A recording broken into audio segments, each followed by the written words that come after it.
দুষ্টের হৃদয়ের মধ্যে অধর্ম তার কাছে কথা বলে, ঈশ্বর ভয় তার চক্ষুর অগোচর।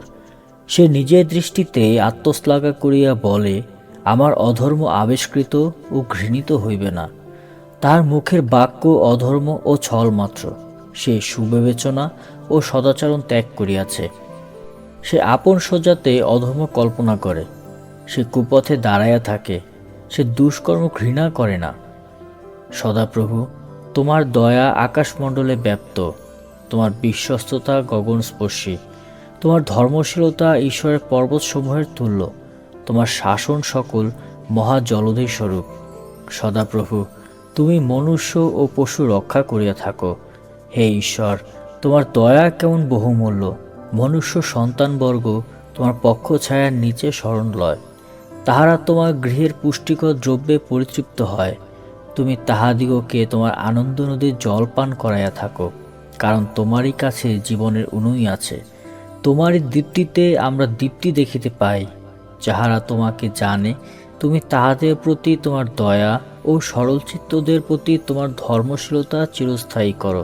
অহংকারের চরণ আমার নিকটে না আসুক, দুষ্টদের হস্ত আমাকে তাড়াইয়া না দিউক। ওই যে অধর্মচারীগণ পতিত হইল, অধক্ষিপ্ত হইল, আর উঠিতে পারিবে না। তুমি দুরাচারদের বিষয়ে রুষ্ট হইও না, অধর্মচারীদের প্রতি ঈর্ষা করিও না। কেননা তাহারা ঘাসের ন্যায় শীঘ্র ছিন্ন হইবে, হরিতৃণের ন্যায় ম্লান হইবে। সদাপ্রভুতে নির্ভর রাখো, সদাচরণ করো, দেশে বাস করো, বিশ্বস্ততা ক্ষেত্রে চরো, আর সদাপ্রভুতে আমোদ করো। তিনি তোমার মনোবাঞ্ছা সকল পূর্ণ করিবেন। তোমার গতি সদাপ্রভুতে অর্পণ করো, তাহাতে নির্ভর করো, তিনি কার্য সাধন করিবেন। তিনি দীপ্তির ন্যায় তোমার ধর্ম, মধ্যাহ্নের ন্যায় তোমার বিচার প্রকাশ করিবেন। সদাপ্রভুর নিকটে নীরব হও, তাহার অপেক্ষায় থাকো। যে আপন পথে কৃতকার্য হয় তাহার বিষয়ে, যে ব্যক্তি কুসংকল্প করে তাহার বিষয়ে রুষ্ট হইও না। ক্রোধ হইতে নিবৃত্ত হও, কোপ ত্যাগ করো, রুষ্ট হইও না, হইলে কেবল দুষ্কার্য করিবে। কারণ দুরাচারের গণ উচ্ছিন্ন হইবে, কিন্তু যাহারা সদাপ্রভুর অপেক্ষা করে তাহারাই দেশের অধিকারী হইবে। আর ক্ষণকাল পরে দুষ্ট লোক আর নাই। তুমি তাহার স্থান তত্ত্ব করিবে, কিন্তু সে আর নাই। কিন্তু মৃদশীলেরা দেশের অধিকারী হইবে এবং শান্তির বাহুল্য আমোদ করিবে। দুষ্ট লোক ধার্মিকের প্রতিকূলে কুসংকল্প করে, তাহার বিরুদ্ধে দ্বন্দ্ব ঘোষণ করে। প্রভু তাহাকে উপহাস করিবেন, কেননা তিনি দেখেন তাহার দিন আসিতেছে। দুষ্টরা খড়গ নিকষ ও ধনুক আকর্ষণ করিয়াছে, যেন দুঃখী ও দরিদ্রকে নিপাত করিতে পারে, যেন সরল পথগামীদিগকে বধ করিতে পারে। তাহাদের খড়গ তাহাদের হৃদয়ে প্রবেশ করিবে, তাহাদের ধনুক ভাঙিয়া যাইবে। ধার্মিকের অল্প সম্পত্তি ভালো, বহু দুষ্টের ধনরাশি অপেক্ষা ভালো। কারণ দুষ্টদের বাহু ভগ্ন হইবে, কিন্তু সদাপ্রভু ধার্মিক দিগকে ধরিয়া রাখেন। সদাপ্রভু সিদ্ধদের দিন সকল জানেন, তাহাদের অধিকার চিরকাল থাকিবে। তাহারা বিপদকালে লজ্জিত হইবে না, দুর্ভিক্ষের সময় তৃপ্ত হইবে, কিন্তু দুষ্টগণ বিনষ্ট হইবে। সদাপ্রভুর শত্রুগণ মাঠের তৃণশোভার সমান হইবে, তাহার অন্তর্হিত ধূমের ন্যায় অন্তর্হিত হইবে। দুষ্ট ঋণ করিয়া পরিশোধ করে না, কিন্তু ধার্মিক দয়াবান ও দানশীল। কেননা তাহার আশীর্বাদের পাত্রেরা দেশের অধিকারী হইবে, কিন্তু তাহার শাপের পাত্রেরা উচ্ছিন্ন হইবে। সদাপ্রভু কর্তৃক মনুষ্যের পদক্ষেপ সকল স্থিরকৃত হয়, তাহার পথে তিনি প্রীত।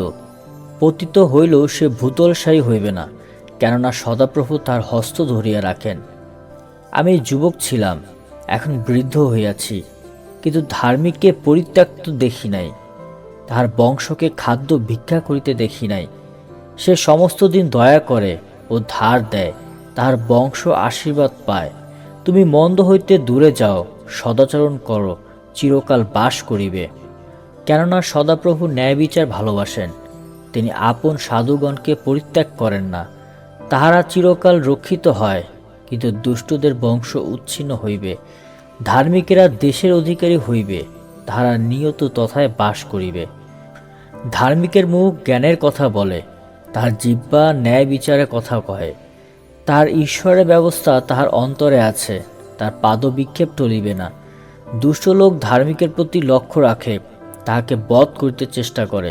সদাপ্রভু তাহাকে উহার হস্তে ছাড়িয়া দেবেন না, তার বিচারকালে তাহাকে দোষী করিবেন না। সদাপ্রভুর অপেক্ষায় থাকো, তাহার পথে চলো, তাহাতে তিনি তোমাকে দেশের অধিকার ভোগের জন্য উন্নত করিবেন। দুষ্টগণের উচ্ছেদ হইলে তুমি তাহা দেখিতে পাইবে। আমি দুষ্টকে মহা ক্ষমতাশালী দেখিয়াছি, উৎপত্তি স্থানের সতেজ বৃক্ষের ন্যায় প্রসারিত দেখিয়াছি, কিন্তু আমি সেই পথে গেলাম, দেখো সে নাই। আমি অন্বেষণ করিলাম, কিন্তু তাহাকে পাওয়া গেল না। সিদ্ধকে অবধারণ করো, সরলকে নিরীক্ষণ করো। শান্তিপ্রিয় ব্যক্তির শেষ ফল আছে। অধর্মচারীগণ সকলে বিনষ্ট হইবে, দুষ্টদের শেষ ফল উচ্ছিন্ন হইবে, কিন্তু ধার্মিকদের পরিত্রাণ সদাপ্রভু হইতে। তিনি সংকটকালে তাহাদের দৃঢ় দুর্গ। সদাপ্রভু তাহাদের সাহায্য করেন, তাহাদিগকে রক্ষা করেন। তিনি দুষ্টদের সহিত তাহাদিগকে রক্ষা করেন ও তাহাদের পরিত্রাণ করেন, কারণ তাহারা তাহার শরণ লইয়াছে।